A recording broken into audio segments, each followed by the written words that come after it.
এক বাড়ির গাছের ডালে টুনি ও টুনির মেয়ে বাসা বেঁধে বাস করত। একদিন টুনির মেয়ের খুব খিদে পেল। সে মাকে বলল, মা, আমার যে খুব খিদে পেয়েছে মা, তুমি যাও না, আমার জন্য কিছু খাবার নিয়ে আসো। কোথায় যাব মা? আমি তো অনেক জায়গায় গিয়ে আসলাম, কোথাও খাবার খুঁজে পেলাম না। আর কিছুক্ষণ সবুর কর, আমি কিছুক্ষণ পর মাঠে গিয়ে তোর জন্য খাবার নিয়ে আসব। মা, আমি যে কিছুতেই আর খিদে সহ করতে পারছি না মা, তুমি তাড়াতাড়ি কিছু করো, নইলে আমি যে মরে যাব মা। ছানা এমন কথা বলে না, দাঁড়াও, আমি যাচ্ছি গিন্নিমার কাছে, নিশ্চয়ই গিন্নিমা কিছু খেতে দেবে।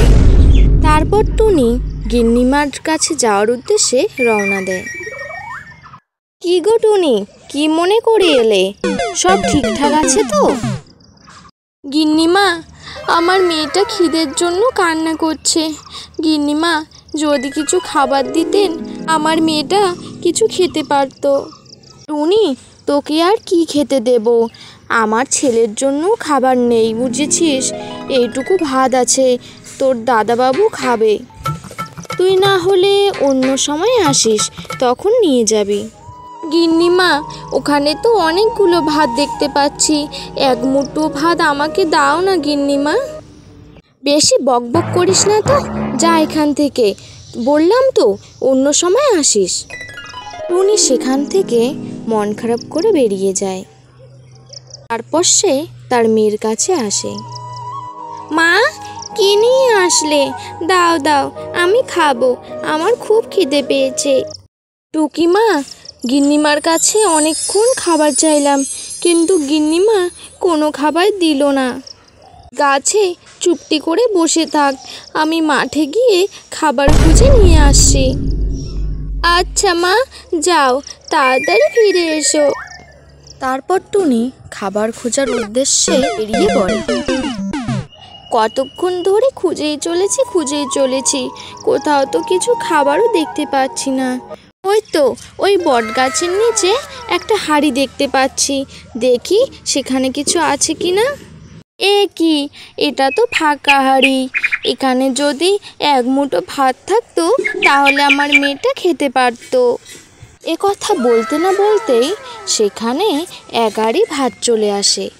এ কি, হাঁড়িটা তো ফাঁকা ছিল, এখানে এতগুলো ভাত কোথা থেকে চলে এলো? এটা তো একটা জাদু হয়ে গেল, তাহলে এটা কি জাদু হাঁড়ি? এ কথা বলে টুনি আনন্দে নাচতে শুরু করলো।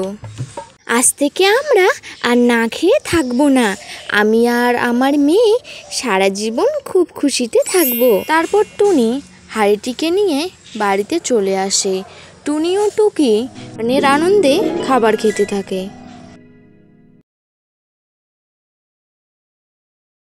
কি গো টুনি, কয়দিন ধরে তুই আমার বাড়িতে যাস না কেন?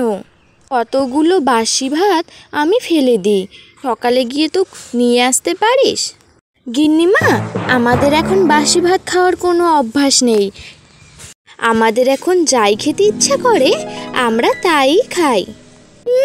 দিমাগ দেখো। হ্যাঁ গো টুনি, তোমার গাছে হাঁড়িটা কিসের? তোমরা কি এখন রান্না করে খাও নাকি?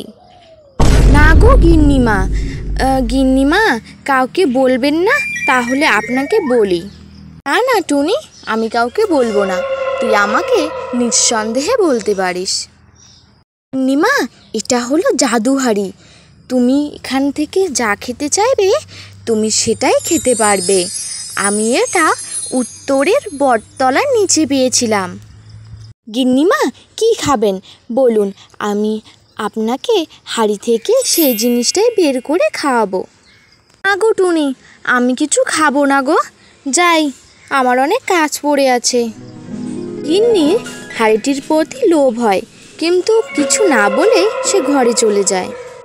বিকেলবেলা টুনিরা যখন ঘরে ছিল না, গিন্নি তাদের গাছের কাছে আসে এবং সে লাফিয়ে জাদু হাঁড়িটি পাড়ার চেষ্টা করে, কিন্তু সে জাদু হাঁড়িটি পারতে সক্ষম হয় না।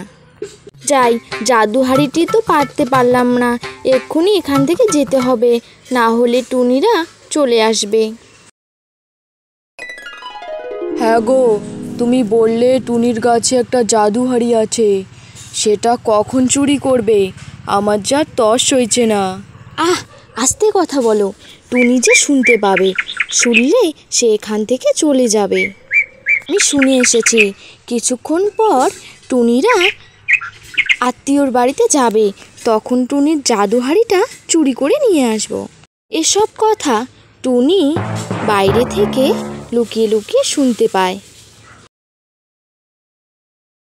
টুকি মা, আমাদের এখান থেকে এক্ষুনি চলে যেতে হবে, নইলে আমাদের অনেক বিপদ হবে। মা, তুমি কোথায় যাবে? আমাদের এই গাছটা তো অনেক ভালো মা, তুমি কেন চলে যেতে চাও? মা, এখন বেশি কথা বলিস না, তাড়াতাড়ি ব্যাগপত্র গুছিয়ে নে।